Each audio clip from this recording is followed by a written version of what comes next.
అంటే ఎగ్జాక్ట్ నిజంగా ఆ పరిస్థితి ఉంది ప్రస్తుతం. ప్రెస్టేజ్ ఇష్యూస్ కిందకి వెళ్తున్నటువంటి పరిస్థితి కనిపిస్తా ఉంది. అవతలి అభ్యర్థి కంటే మనం ఇంకా ఎక్కువగా పెడదాం, గెలవాల్సిందే, పరువు నిలబెట్టుకోవాల్సిందే అనేటువంటిది. ఇందాక మొత్తం ఓవరాల్ గా చూస్తే అమెరికాలో ఉన్నటువంటి వాళ్ళు కూడా వచ్చి ఒక్క ఓటు వేయడానికి ఆసక్తి చూపిస్తున్నారు. వీళ్ళంతా మరి జనరల్ ఎలక్షన్ లో రాలేదు, అసెంబ్లీ ఎలక్షన్ లో ఓటు వేయలేదు, ఎంపీ ఎన్నికల్లో ఓటు వేయలేదు, అమెరికా నుంచి వచ్చో న్యూజిలాండ్ నుంచి వచ్చో. కానీ సర్పంచ్ ఎన్నికలకు మాత్రం అంత దూరం నుంచి వచ్చారు. ఖచ్చితంగా రావాల్సిందే, వాళ్ళు ఓటు హక్కు వినియోగించుకోవాల్సిన డౌట్ లేదు. కానీ సర్పంచ్ ఎన్నికలకు మాత్రమే వచ్చారు, మిగతా వాటికి రాలేదు.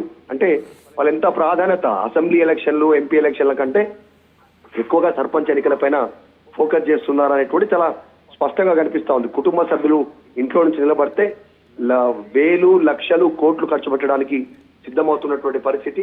అందులో భాగంగానే ఒక్క అభ్యర్థి 17,000 కోట్లు కుమరిస్తా ఉన్నారు ఈ సర్పంచ్ ఎన్నికల. ఒకే వ్యక్తి 17 కోట్లు ఖర్చు పెట్టారు పంచాయతీ ఎన్నికల్లో. అంటే జనరల్ ఎలక్షన్ మించి సర్పంచ్ ఎన్నికల్లో దాదాపు 15 నుంచి 20 రెట్లు గతంలో జరిగిన ఎన్నికలకు మించి ఖర్చు